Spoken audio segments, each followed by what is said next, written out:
What's up everyone? So today we're going to be testing out a new motor sent to me by a manufacturer over in China. I'm not sure how to pronounce the name, so I'm sorry if I butcher it, but the company is called Ningbo Minhao Motor Manufacturer. I hope I said that right, but yeah. So I'm going to let Past TJ take it away from here. As you can see, it's all dusty. This is after the fact. So yeah, take it away, Past TJ. What's up, everyone? So I got a motor to try in my Scx10 too. It came from a new manufacturer over in China. All it says on it is MH545 motor at 1500 RPMs at 7.4 volt. So I'm going to quickly solder on the wires, and I don't think I've ever done any soldering on camera, so I'm going to do it on camera here. Now, I'd already done it, but unfortunately my camera must have filled up because it didn't get the footage. So I'm going to redo what I just did and show you guys how to do soldering. So, first I need to take the wires off of this motor.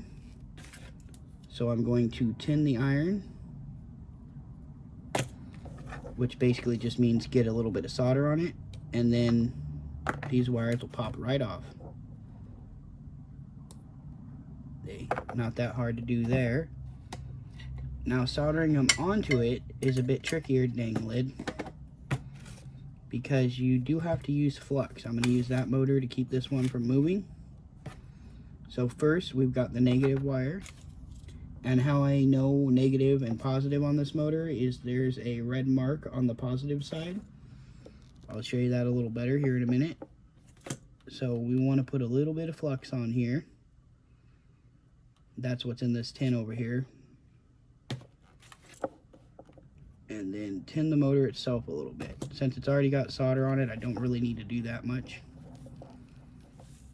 And then just hold the wire until the solder on the wire itself melts.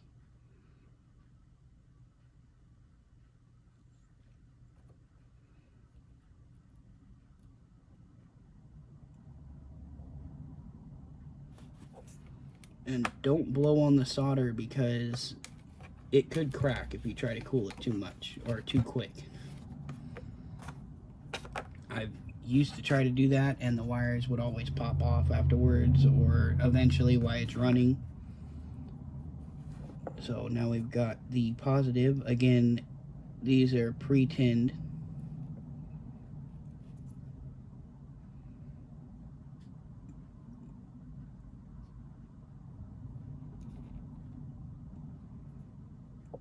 Oh, moved a little too quick.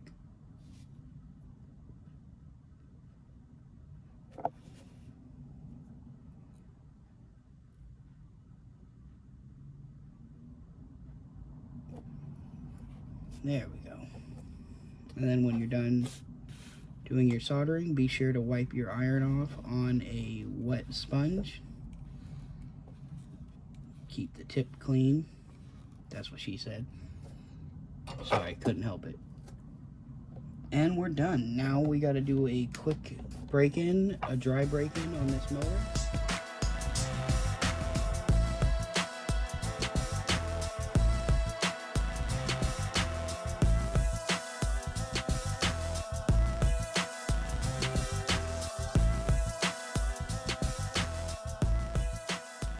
So it's been about 10 minutes of dry breaking in this motor here. And the way I did it, so I didn't have to hold the throttle the whole time, is adjust the steering trim until it's to where the motor runs. And to do that, you plug the ESC into the steering channel on any receiver. And it'll just sit there and run until you're done. So we got that all finished. Now I wonder if this will have a puff of carbon like they usually do after that.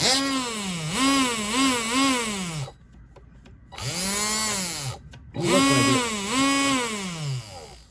Sounds like a fast motor though.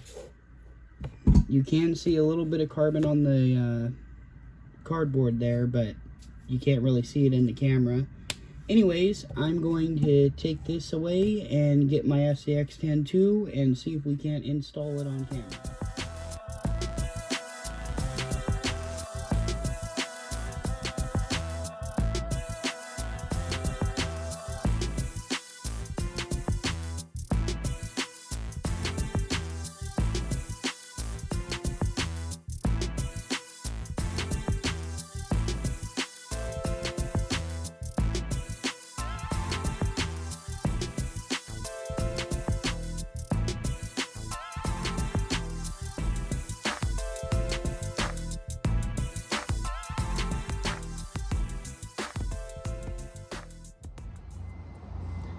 So I stopped the time lapse real quick so I can explain to you how to phase your drive shafts on an Scx10 too. So with this rig, you make sure that the head of this screw here is facing the same way as the one on the transmission. So what I like to do is turn the transmission until that screw head is facing straight down, and then we can install this.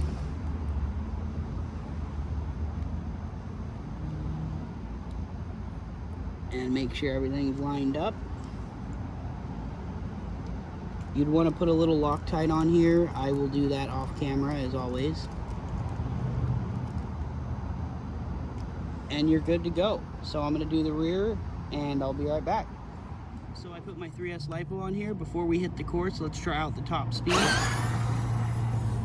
Pretty dang quick, but that rear end is loose. I definitely need some thicker oil.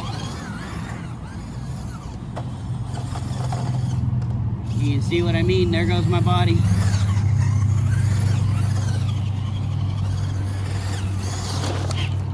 So let's go to the course and see how it does. Great test, but let's see how well I can crawl with this motor and test the torque a little bit.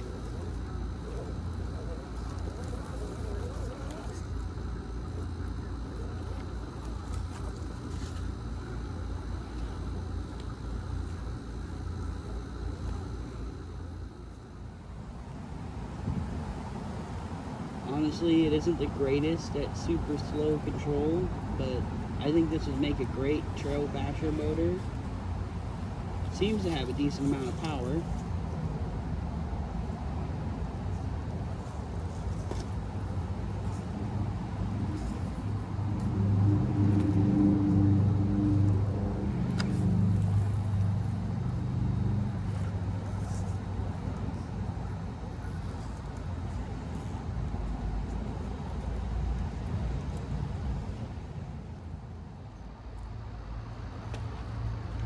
So that's about as slow as I can go with it.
What's my first thoughts on this motor? Well, it seems to do pretty good. It's speedy.